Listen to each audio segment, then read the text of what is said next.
नमस्कार साथियों, एक बार पुनः आपका स्वागत है हमारे यूट्यूब चैनल पर। आज हम एक ऐसी कहानी की बात करेंगे, राजा का न्याय। राजा का न्याय क्या होता है, ये समझने के लिए आपको पूरी कहानी सुननी पड़ेगी। प्राचीन समय में एक राजा राज करते थे। उनके राज्य में प्रजा बहुत सुखी थी। तब उनके राज्य में राज्य का सबसे बड़ा न्याय अधिकारी राजा ही होता था।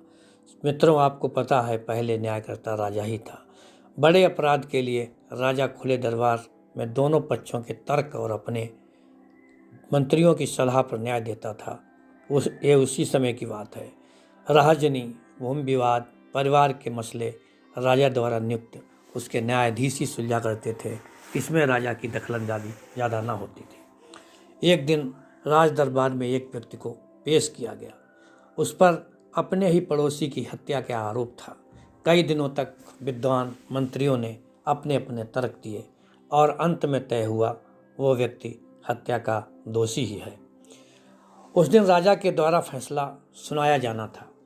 पीड़ित और दोषी दोनों पक्ष के परिवारीजन उस फैसले को सुनने के लिए, राय जानने के लिए, राजा की न्याय व्यवस्था को देखने के लिए और राजा न्यायप्रिय है ये नहीं, ये जानने के लिए दरबार में उपस्थित थे।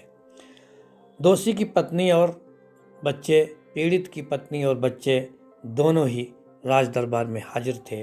हालांकि पीड़ित पक्ष थोड़ा स्वतंत्र था। दोषी पत्र पहरेदारों से, राजा के सैनिकों से घिरा हुआ था, लेकिन उपस्थिति दोनों की थी।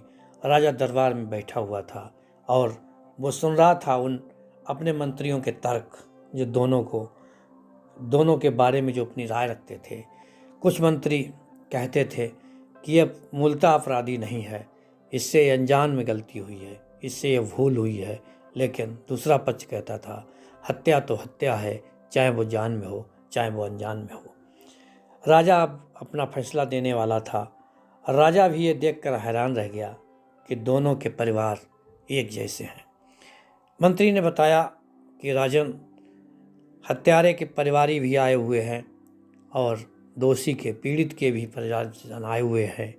राजा ने दोनों परिवारों को देखा, क्योंकि राजा का कर्तव्य था कि वो सभी बिंदुओं पर, सभी विषय पर, सभी तरह से विचार करे, उसके द्वारा फिर निर्णय ले, क्योंकि निर्णय बहुत गंभीर था।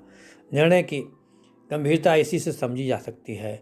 एक व्यक्ति जो कि मृत्यु को प्राप्त हुआ है और दूसरा व्यक्ति मृत्यु को प्राप्त होना है, इसलिए हत्या की अगर बात की जाए वो तो हो ही चुकी थी। अब राजा जब विश्लेषण करता है तो दोनों के बच्चे समान उम्र के थे। जब बच्चे समान उम्र के थे तो उनके मासूम बच्चे भी समान उम्र के थे। लेकिन संयोग देखिए कि दोनों की पत्नियां बहुत खूबसूरत थीं, दोनों के बच्चे बहुत मासूम थे। इतने मासूम थे कि अगर दोनों को एक साथ कर दिया जाए, अगर दोनों के बच्चे एक साथ जा रहे हों तो पहचानना मुश्किल था कौन किसका बच्चा है। अर्थात दोनों बच्चे एक जैसी मासूमियत लिए थे। उसके भी दो लड़के थे, इसके भी दो लड़के थे। कहानी चल ही रही थी। राजा निर्णय नहीं ले पा रहा था कि आखिर क्या किया जाए, लेकिन राजा को तो निर्णय लेना ही था कि आखिर वो क्या करे। अब राजा ने अपने मंत्री को बुलाया और कहा कि अब क्या किया जाए। मंत्री ने कहा, राजन, आपने विद्वान मंत्रियों के तर्क सुन लिए हैं। कोई ऐसा पहलू नहीं बचा है, कोई ऐसी बात नहीं बची है जिसको लेकर के अब बहस होनी हो, जिसको लेकर के तर्क किया जाए। ये ज़रूर है कि मैंने आपको इन परिवारों से इसलिए मुखातिब करवाया क्योंकि आप समझ सकें कि आखिर ये दोनों परिवार हैं कौन। दोनों सगे पड़ोसी थे, दोनों की पत्नियां, दोनों के बच्चों में काफ़ी समानताएं थीं, लगभग उम्र भी एक थी। पीड़ित परिवार ने राजा के न्याय का स्वागत करने की तैयारी कर रखी थी और राजा तो अपना न्याय भी देना ही था। तो पीड़ित परिवार बीच बीच में बड़ी उत्सुकता से कभी आसमान पर देखता, कभी ज़मीन को देखता, कभी राजा के मुंह को देखता, राजा के मुख को देखता जा रहा था। जब बहस हो रही थी तो पीड़ित और दोषी दोनों के परिवार अपनी दृष्टि को केंद्रित किए हुए थे उन विद्वान मंत्रियों की ओर, जो अपने तर्क से ये साबित करना चाहते थे कि न्याय होकर ही रहेगा, न्याय ही होना चाहिए। बहुत कुछ सोचने के बाद में राजा ने निर्णय लिया कि दोषी को प्राण दंड दिया जाए। जब दोषी को प्राण दंड दिया जाए, अब राजा के आगे किसकी चलती है। राजा ने बहुत सोच समझ के पूर्णतः न्याय लिया था। मंत्रियों के पास में अब कोई तर्क नहीं था। राज दरबार में सन्नाटा था। राजा के द्वारा ये प्राण दंड की अनोखी घटना, ये पहली घटना थी।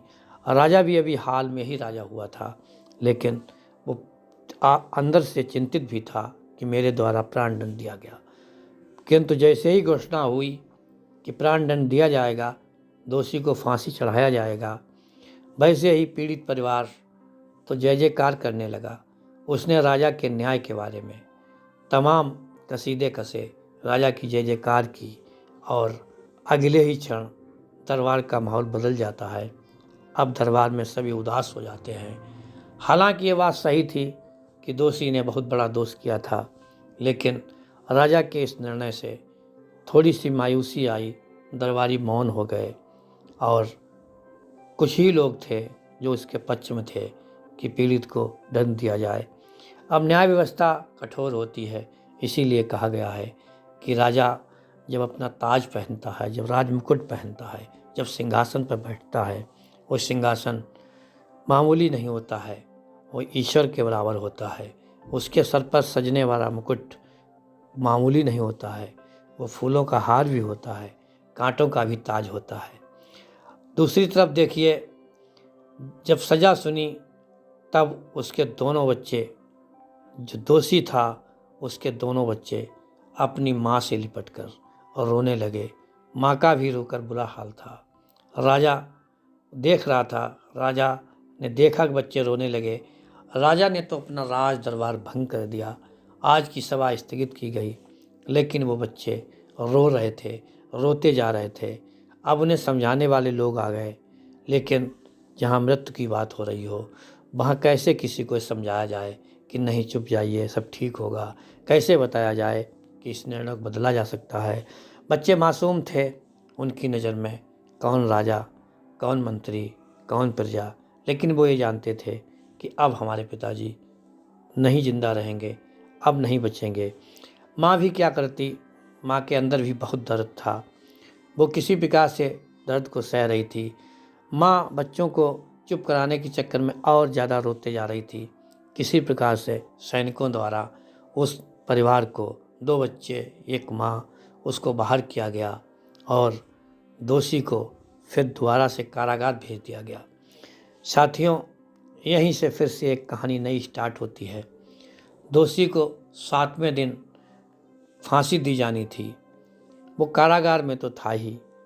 अब जो पीड़ित परिवार था वो तो अपने यहाँ तमाम जश्न मना रहा था, कह रहा था कि न्याय व्यवस्था बहुत अच्छी है, राजा बहुत न्यायकारी है, राजा ने मुझे न्याय दिया, मैं राजा का जीवन भर रहूँगा, मैं राजा का जीवन भर मैं राजा का मैं पूरे जीवन भर ऋणी रहूँगा।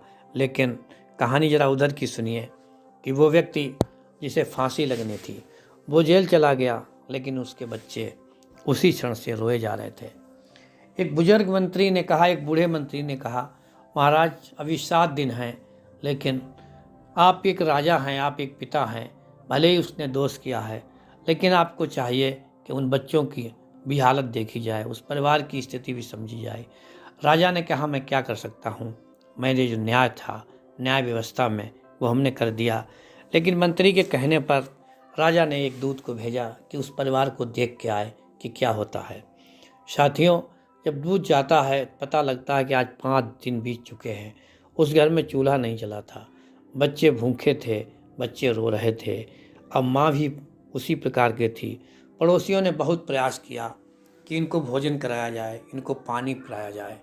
5 दिन का अंतर, न पानी न भोजन, लगभग मृत प्राय हो चुके थे बच्चे। कहीं भूख प्यास का नाम नहीं था, कहीं भी खुशी नहीं थी किसी बात को लेकर। जीवन के बारे में उनकी आशाएं खत्म हो चुकी थीं, लेकिन फिर भी जीवन था जो चल रहा था। आखिर मंत्री ने राजा को बताया, लेकिन राजा ने कहा, मैं इसमें कुछ नहीं कर सकता हूँ, जो हुआ है वो हो गया है, मेरे द्वारा न्याय हुआ है। आखिर ये हुआ कि राजा के गुप्तचर ने जब राजा को पूरी बात बताई, लेकिन अब क्या हो सकता था, राज व्यवस्था थी, राजा के द्वारा निर्णय हो चुका था, मंत्रियों के तर्क सुने जा चुके थे, दोषी दोषी होता है, पीड़ित पीड़ित होता है। अब नियत समय आ गया।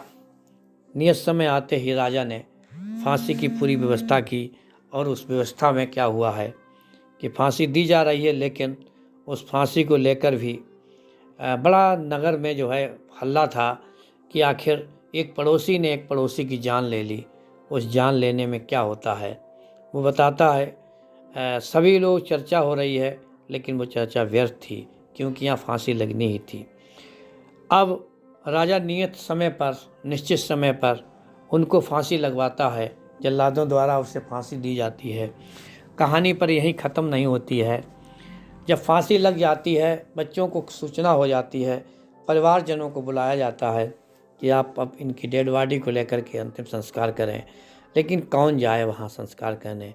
पत्नी को सिर्फ सूचना मिल गई, बस प्राण तो उसके निकल ही चुके थे और भी निकलने वाले थे। वो जाकर के उसने साफ इनकार कर दिया। क्या करेंगे उन डेड बॉडी को लेकर के। राजा का न्याय, राजा को मुबारक हो। घर में बात छुपाई जानी थी, लेकिन मासूम बच्चे समझ चुके थे कि अब उनके पिता इस दुनिया में नहीं है। माँ ने अपने मुंह से बच्चों को नहीं पता, लेकिन मोहल्लों वालों का आना जाना, सांत्वना देना, धीरज बंधाना ये सिद्ध करता था कि अब उसके पिता इस दुनिया में नहीं रहे। साथियों, यहीं से कहानी एक नया मोड़ लेती है, जब बच्चों को पता लग जाता है कि उनके पिता इस दुनिया में नहीं है। हालांकि अदालत की नज़र में वो एक दोषी व्यक्ति था, एक हत्यारा व्यक्ति था, लेकिन बच्चों की नज़र में वो सिर्फ एक पिता था। उससे गलती हुई थी, लेकिन वो पिता था, वो उनका जीवनदाता था, उनका भगवान था। कहानी आगे बढ़ती है।